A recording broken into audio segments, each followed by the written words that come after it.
welcome to another very special episode of Trojan Poetry. That's right, it's episode 100, all the way. We're taking it to 100. They said it couldn't be done. Who's they? You know they. Yeah, right. Yeah, the internet. They, the man, the Twitter sphere. But our amps go to 11, John. That's right. Right. And so I tried to think of something very special we could do for this episode. And I was going to do a Walt Whitman poem, because that was number one, where I thought it'd make a nice... nice coda, if you will. Yes. But then I couldn't really find one that I wanted to do or that was short enough or whatever. So I just went in search, as I do, just trying to find a poem. And I ended up on Wikipedia. Because I typed in like best 21st century poets, Wikipedia came up, and I just started scrolling through the names, and I came across the name Frank X. Gaspar. And I said, well, that's a pretty great name. Yeah. I've never heard of this person.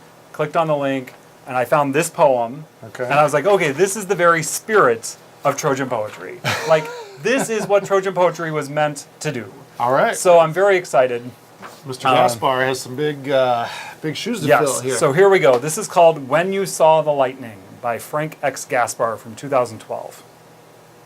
When I was a fish, in that time when no one walked the long tangled banks of the pond in those deep woods unscarred by roads, oh, you should have seen me, my long fish body one muscle and my will narrowed to the fine essentials.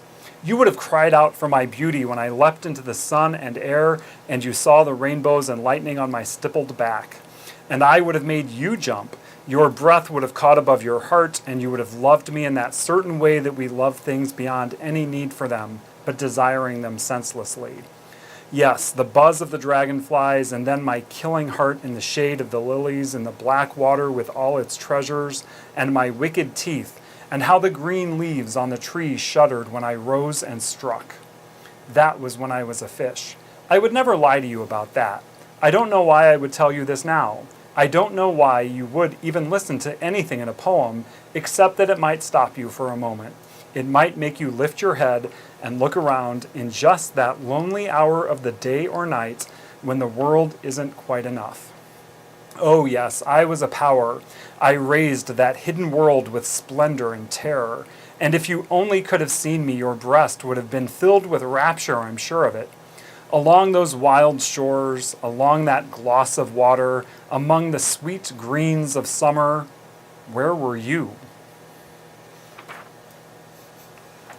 Well, when I first saw the title, When You Saw the Lightning, I thought of Ride the Lightning, the Metallica album. Of course. I mean, it makes total sense. But when I got to the end, where were you? It ends with it's like a total guilt trip. I was this amazing barracuda flying through the sky, and he raised that hidden world with splendor and terror, and then he talks about his killing heart, my wicked teeth. I mean, he really wants to tear into somebody and do some damage. Apparently, he did. And yet at the end, he's like celebrating this being that he used to be, and then he's like, "Where were you? Like you missed the boat here." So those first, what is that, 4, 5 words? When I was a fish. I don't know. I mean, almost if you would switch that to the title, it'd grab you even more, other than just the author's name. But So then, think about why is the title When You Saw the Lightning? Like, well, he is the lightning, or he was. Yeah, but you never saw the lightning. Yeah. Well, in here it says you saw the rainbows and lightning on my stippled back. You would have. Yeah. You would. Oh yeah, you would have cried out for my beauty. So it's like it's a past tense, hypothetical past tense. Right? Yeah, back when and that's amazing. When you see lightning, it's amazing. It's a flash, right? And I love how throughout he just talks about how amazing he was, right? Like, you'd have cried out for my beauty. Your breath would have caught above your heart. And so it kind of, for me, became very Whitman-esque. That very proud, right? Visceral. Yeah, I did this. I'm great. Right. But then again, like the guilt trip in the middle, there's a turn that I saw where right about 3/4 of the way down, I would never lie to you about that. It's like, wait a minute. Why would you think he would? Yeah, well, I don't. I mean, Right, what but- else have you been lying about? Right. Though that makes me very suspicious. Right. I would never lie to you about that. He calls into question his own character. Right. I don't know why I would tell you this now. So I don't know. Was he caught in a lie, and then he created this story of, well, if only you could have seen me then. Let me tell you, it's like a red herring. He's trying to distract the person from. Well, just the whole thing of like, why write a poem to begin with? But then he answers it, right?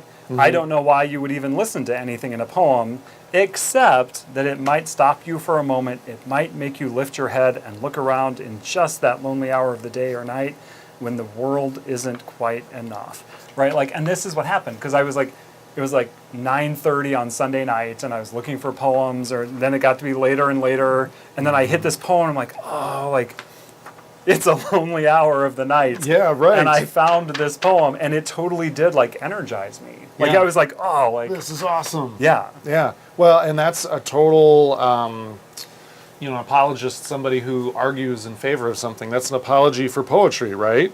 This is what poetry does. Right. This is why it's important. Right. And it just kind of happens right in the middle of this. Right, with no I was line. the man, or I was the fish. Yeah. Right, back in the day.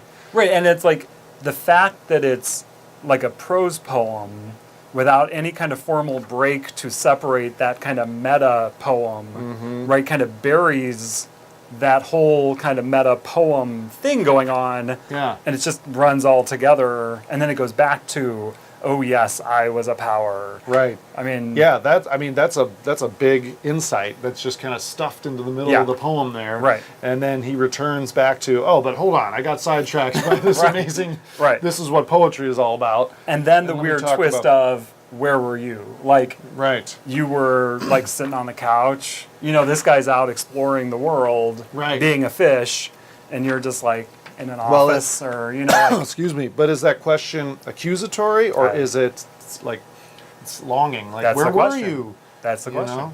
Oh, like it would have been nice to have you Yeah, there. or where were you? you know? weren't there to admire me. Yeah, It's- right. Almost as if, yeah, I had all this power, I had all these things working for me, but since you weren't there, it almost, it could have been You better. might think I'm lying. Yeah, it could have been better. Right, oh, and maybe you don't believe me, right? That's why he's like, I wouldn't lie, right? Like, you have, like, you're not there to know it, so I'm. Does that Yeah, make sense? right. Yeah. And I guess my last question would be, how did he know he was a fish? And is this in a dream? Did he have deja vu? Because he was one hell of a fish. I Right. mean, I want to say like one of those dinosaur, Yeah. gigantic. Well, just the beasts. description, my long fish body, one muscle, my will narrowed to fine essentials. I mean, so it goes from the physical to the, like, will, right? The Yeah. not psychological. I don't even know what that would Well, be. just down to like if nature is Yeah. will, and it's Oh, just yeah. constantly striving, for something. And it's beautiful, and it's like lightning, right? So yeah, I just thought this was the coolest poem. And so then yeah. I did a little bit of research. Frank X. Gaspar is of Portuguese descent. He was raised in Provincetown, Massachusetts. I'm going to have a bunch of links in the description along with the poem, of course. He is currently teaching in the MFA program in Pacific University in Oregon. He has written 5 collections of poetry and 2 novels, and you can find him reading one of his poems on YouTube. And I like this so much, I actually ordered the book it's from. Oh, great. So it's All coming in the right. next few days, so I'm excited about that. Yeah, we'll get to see more of Late Rapturous. Yeah, so I don't know. I just thought this isn't Whitman, but it's pretty close to It's Whitman. pretty Whitman-esque. Yeah, yes. it's pretty I would say Whitman-esque. it's an ode to Whitman almost. Yeah, And yeah. I agree. Great poem for episode 100. Thank you, Mr. Gaspar. All right, join us again right here at trojanpoetrydgn.blogspot.com and join the conversation on hashtag DGN Poetry. No, Trojan Poetry DGN. Right? Trojan Poetry DGN. Once you stop doing the 100 teleprompter, times. we just totally lost it.